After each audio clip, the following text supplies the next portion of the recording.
네, 이원 분산 분석이에요. 3개 이상의 집단 평균이 어떻게 다른지 확인할 때 하는 거고요. 이거는 3개 이상의 집단에서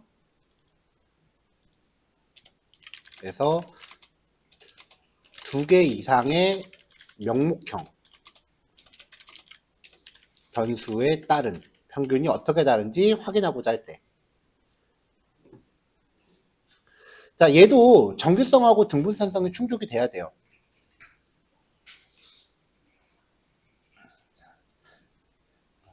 카테고리가 명목형 변수가 1번이 있고 그 다음에 카테고리가 2번이 있을 때 얘가 A, A, A, B, B, C, C, C가 있고 얘는 1, 1, 1, 1, 2, 2, 2, 2 이렇게 있을 때 이 분석의 목적은 A에 따른 1 혹은 A에 따른 2, B에 따른 1, B에 따른 2, C에 따른 1, C에 따른 2 이렇게 했을 때 평균이 어떻게 다른지를 알아보는 거예요.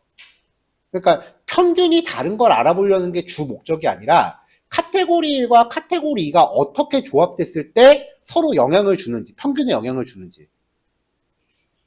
그걸 이제 교효작용이라고 해요. 그러니까 좀 더 이제 일상적인 얘기로 풀면은 카테고리 1과 카테고리 2의 어떤 조합이 시너지 효과를 발휘하는지를 알아보는 게 목적이라고요. 그래서 얘는 이 이후에 사후 검정까지 들어가는 건 큰 의미가 없어요. 어렵기도 하고.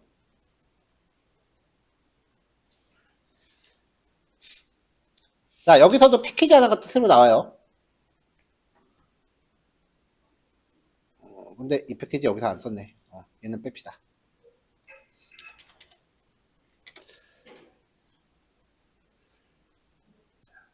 자, 아까 그 SCI 파이에 있었던 F1A라고 하는 함수는 1원 분산 분석밖에 지원을 안 한다 그랬죠.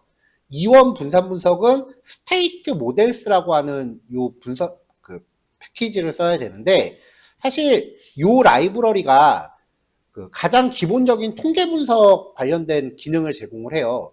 회계 분석이라든지 아니면 로지스틱 회계라든지 그런 게 여기 있어요. 그러니까 이건 머신러닝하고 좀 결이 달라요. 그러니까 진짜 정통 통계학. 그쪽 관련된 기능들을 제공을 해주고요. R에 가장 많이 근접한 패키지예요. R은 사실 머신러닝은 조금 약하고.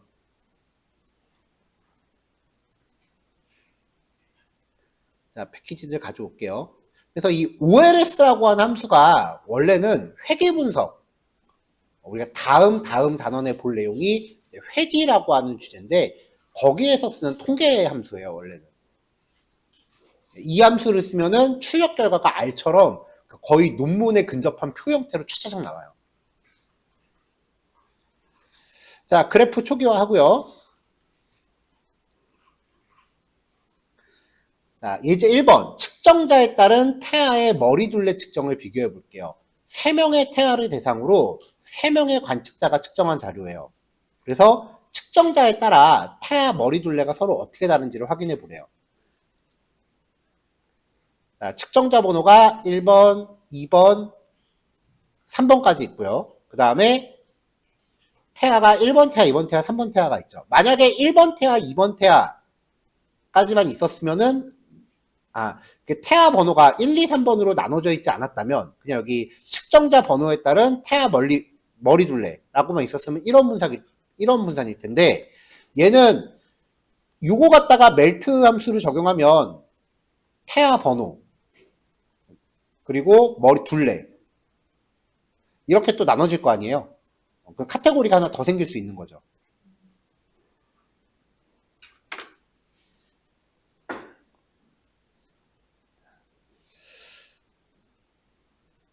자, 필드 1번 태아, 2번 태아, 3번 태아라고 필드를 정해 놓고요. 그 다음에 서브 플롯을 3행일렬로 놓고요. 그래프 간의 세로 간격을 0.3이라고 좀 줘서 좀 여유를 좀 잡았고요.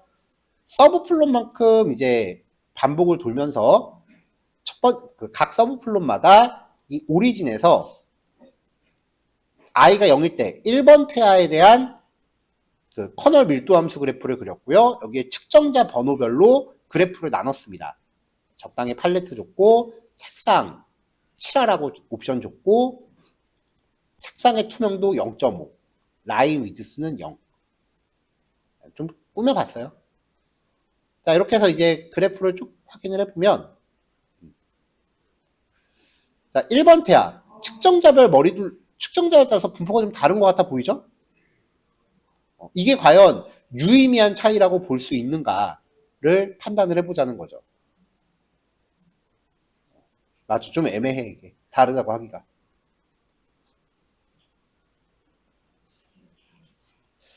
자 데이터 전처리를 위해서 멜트를 걸었습니다. 원본 데이터. 왜냐면 지금 1번 태아, 2번 태아, 3번 태아 이렇게 필드가 나눠져 있는데 이거를 명목형 변수와 연속형 변수로 재배치를 해야 되니까요. 자 그래서 ID 바는 절대 건드리지 말아야 되는 필드예요. 이건 측정자 번호는 이미 카테고리로 나눠져 있으니까 건드리지 말고 1번 태아, 2번 태아, 3번 태아라는 필드를 카테고리와 연속형으로 묶어라. 이때 명목형 변수의 필드 이름은 태아 번호고 그 밸류 값은 머리둘레라는 필드로 만들어라 라고 전처리하면은 데이터가 이렇게 쭉 재구성이 됩니다. 근데 이제 이런 류의 분석할 때 되게 저 개인적으로는 되게 열받는 상황인데 만약에 이게 측정자 번호 측정자가 있고 1번, 2번, 1번, 1번, 2번, 1번, 2번 뭐 이렇게 있고 머리 크기 쭉 이렇게 있을 때 이거를 시각화할 때는 사실 이게 편해요. 어떻게 하냐면은 1번 측정자, 2번 측정자 라고 해서 머리둘레 이렇게 나와 있는 게 좀 편하긴 해서 인덱스 없이 인덱스가 있으면은 어떤 인덱스에 대해서 한 명에 대해서 요구라는 의미지만 이게 아니고 그냥 1번 측정자 데이터 이렇게 나열하고 2번 측정자 번호 이렇게 나열하고 이렇게 묶어놓고 싶을 때는 적당한 함수가 없어요. 이거는 좀 수작업으로 좀 해야 돼.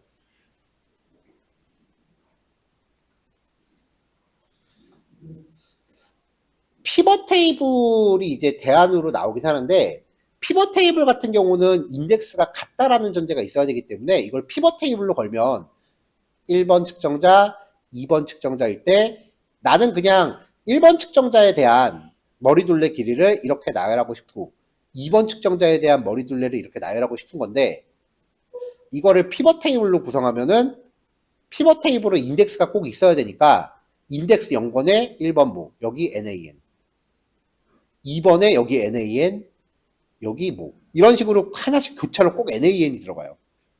피벗 테이블은 사실 좀 적절하지 않아 이 경우는. 이거 조금 이따가 어떻게 처리하는지 그룹 바이 갖다가 코드 좀 만들어 왔으니까 그건 이따가 연습 문제 풀이하면서 볼게요. 자, 정교성을 보기 위해서 측정자 번호의 데이터 종류를 뽑아봤어요. 1, 2, 3 측정자고요. 태아 번호도 1번 태아, 2번 태아, 3번 태아래요. 그러면은 집단은 총 6개 집단 나오는 거죠. 둘, 셋, 하나, 둘, 9개 집단 나오는 거구나. 그러니까 1번 측정자에 대한 1번 태아, 2번 태아, 3번 태아, 2번 측정자에 대한 1번, 2번, 3번, 3번에 대한 1번, 2번, 3번 이렇게 나와야 되니까 정규성을 경우의 수에 따라서 다 조절을 해야 돼요. 자, 그래서 측정자 번호로 반복을 돌고요. 그 안에서 태아 번호별로 반복을 또 돌았어요. 그 다음에 두 가지 조건이 동시에 충족하는 데이터를 뽑아옵니다. 측정자 번호가 i번째이고 태아 번호가 j번째인 데이터를 필터링을 걸어서 머리둘레만 가져와요. 이걸 가지고 노멀 테스트를 겁니다. 그럼 필드 이름은 1번 측정자에 대한 1번 태아, 1번 측정자에 대한 2번 태아 이런 식으로 데이터가 쭉 확인이 돼야겠죠? 쭉 봤더니 역시 만든 데이터답게 정규성 충족 잘 하네요. 정규성 충족은 이런 식으로 들어가야 돼요. 근데 등분산성은 이 조합별로 묶어서 한 방에 간다.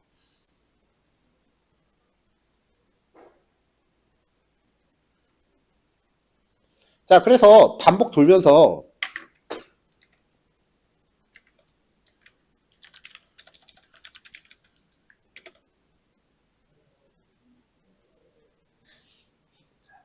자, 다시 한번 반복 돌면서 데이터의 그 비교 대상별로 뽑아냈죠. 이거를 리스트에 묶었어. 그러니까 1번 측정자에 대한 1번 태아, 그리고 2번 측정자에 대한, 이게 리스트 원수 하나인 거예요. 이렇게 해서 그 비교 대상별로 묶은 다음에 바틀렛한테 포인터 걸어서 전달하면은 얘네들에 대한 등분사성을 다 비교를 해주죠.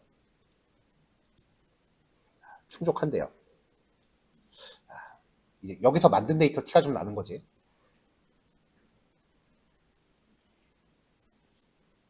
자, 표현식은요, 두 가지 스타일이 나오는데, R 해보신 분들은 이 표현식 익숙할 거예요.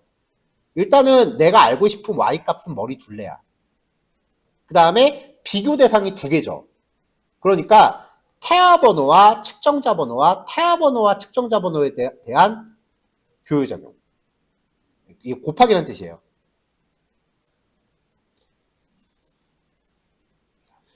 그럼 만약에 하나가 더 늘어나면 A가 있고 B가 있고 C가 있으면 A 더하기 B 더하기 C 더하기 AB 더하기 BC 더하기 CA 더하기 ABC가 되겠죠. 귀찮잖아, 이렇게 매번 나열하기. 그러면 곱해버려요. 그럼 이 표현식이 나와요.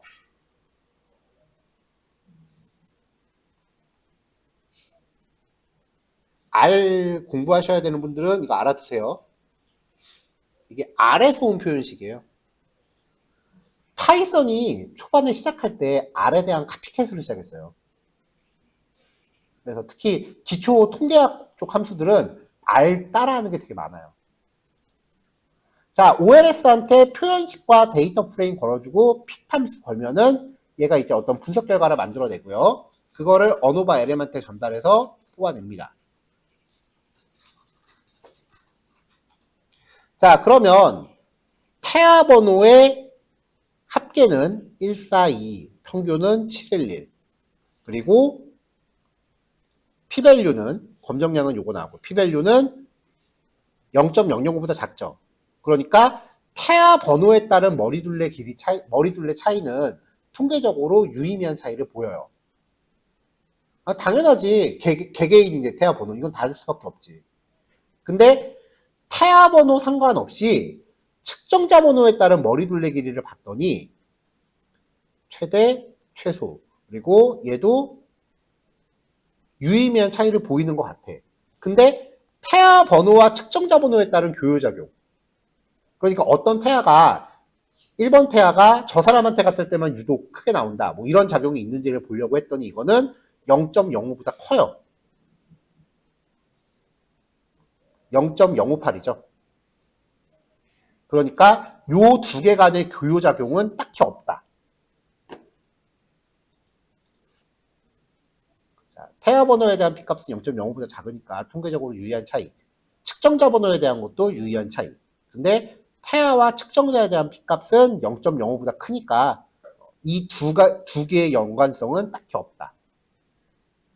이게 측정자 번호라고 표기를 했는데, 저도 이거 학교 교과서에서 이제 발췌한 건데, 이게 원안을 봤더니 측정자 번호가 아니라 장비라고 표기되어 있더라고요. 사람에 따라서 다를 수 있나라고 생각해서 그게 좀 문제 자체를 납득하기 좀 애매했는데, 나중에 보니까 이게 장비더라고. 자, 이렇게 일단 첫 번째 결과를 만들어냈어요. 자, 여기서는 이제 딱히 이 장비와 태아 간의 연관성은 따로 없다라는 거죠.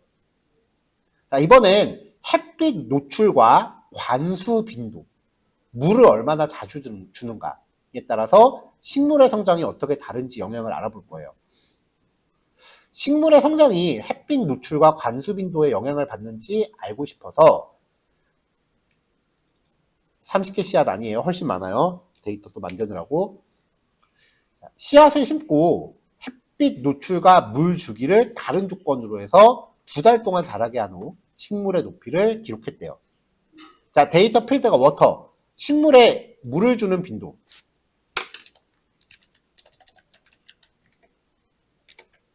자, 매일 준 거는 데일리, 매주 준 거는 위클리. 선, 햇빛 노출량, 낮음, 중간, 높음 3개. 그 다음에 헤이트, 높이 인치.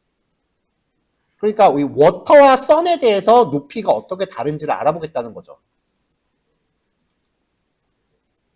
이렇게 해서 데이터를 만들었고요. 전체 120건의 데이터입니다. 자, 관수 빈도별 햇빛 노출 빈도에 따라 비교를 해볼게요. 자, 일단 햇빛에 대해서 고유값을 뽑아봤어요. 그러면 이제 햇빛은 하이, 미들, 로우 이렇게 3개 나왔죠. H, M, L로 표기합시다. 그럼 길이를 표기하면 3개잖아요. 서브 플롯을 3행 1렬로 짜고요. 그럼 서브 플롯이 이렇게 3개 나오겠지? 그럼 여기에 이제 햇빛 양에 따른 데이터 분포를 그리는데 이때 물을 준 주기에 따라서 어떻게 달라지는지. 그래서 데이터를 표현할 때 일단 햇빛 양으로 필터링을 걸고 휴 파라미터를 워터, 즉 관수 빈도로 걸어봤어요. 자, 이렇게 해서 표시를 하면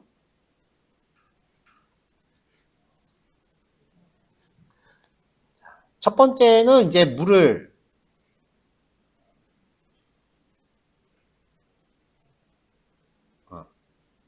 햇빛을 이제 첫 번째는 많이 준 거.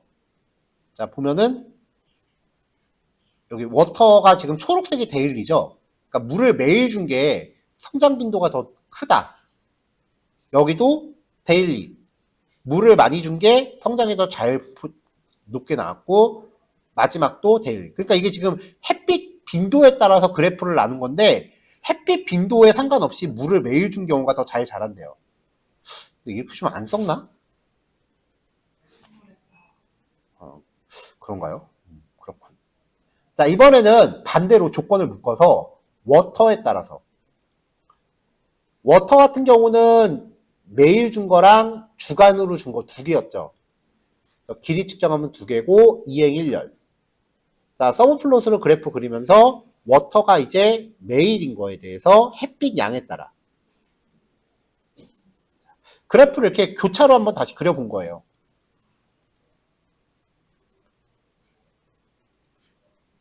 자, 그러면 여기에 파란색이 햇빛 로우, 빨강색이 미드, 초록색이 하이예요. 그러면 햇빛을 많이 받은 애들이 더 많이 자란 걸로 분포가 돼 있죠. 물론 이거는 좀 이쪽은 명확한데 이쪽은 좀 애매하긴 하네.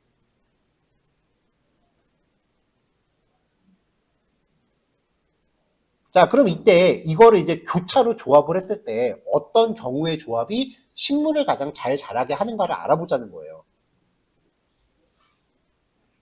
자, 정규성, 충족 여부 봅시다. 워터하고 선에 대해서 각각 고유값 뽑아낸 다음에 이걸로 반복 돌아요.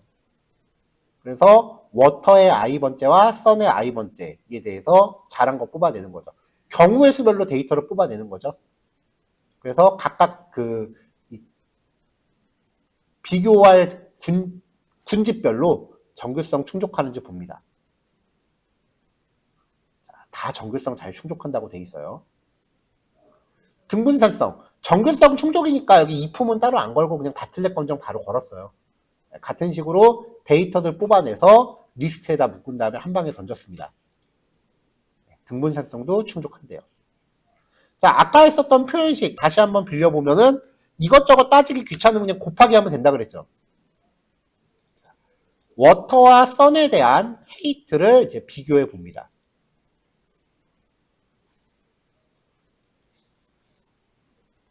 자, 그러면 워터에 대해서는 합계 평균, 그 다음에 이게 p-value니까 소수점 여기 있는데 왼쪽으로 마이너스 20가래요. 그러니까 물을 얼만큼 줬는가에 대한 성장 차이는 완전 차이는 큰 거죠. 햇빛도 p-value가 6.0인데 마이너스 17로 가네요. 그럼 얘도 0.00002 정도 될 테니까 얘도 햇빛에 따른 성장량도 완전 차이 크게 나는 거죠. 그러면 물과 햇빛을 어떻게 조합한 게 과연 이 조합에 따라 차이가 나느냐를 봤더니 이것도 차이가 나더래요.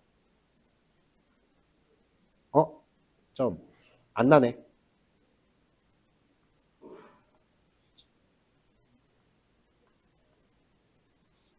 소수점이 하나. 차이가 안 나는구나, 이건. 차이가 안 나네요. 이건 제가 소수점을 잘못 봤네, 해석 쓸 때. 교유작용이 없다고 볼 수 있다.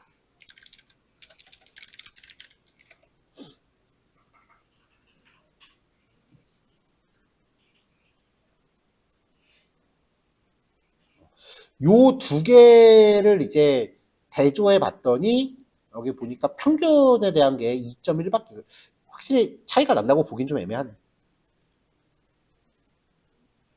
그러니까 무조건 물 많이 주고 햇빛 많이 준 게 무조건 크게 많이 자라는 건 아니고 적당해야지. 자, 이런 식으로 이제 분산 분석을 수행을 하시면 되겠습니다.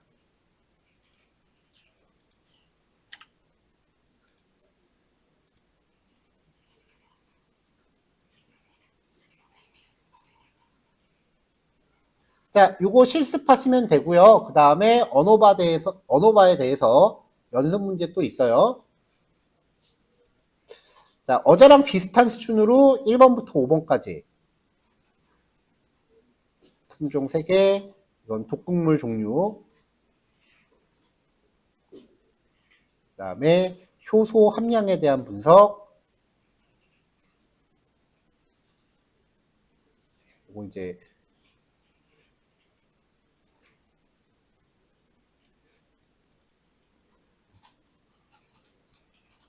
효소 함량, 그 다음에 독서 방법과 점수. 이거는 교육 방법에 대한 국어 영어 점수. 원래는 여기까지 준비했었는데 아까 얘기하다 보니까 이거 해도 되겠다 싶어서 급하게 추가한 6번 문제.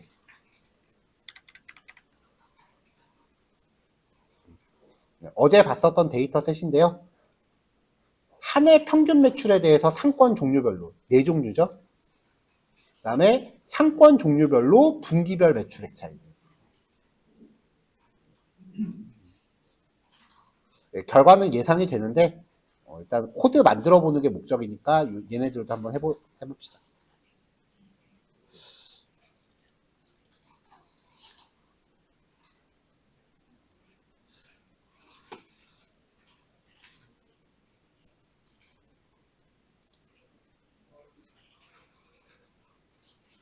자, 근데 이제 이번 마지막 문제 같은 경우에는 전제 조건 하나 걸게요.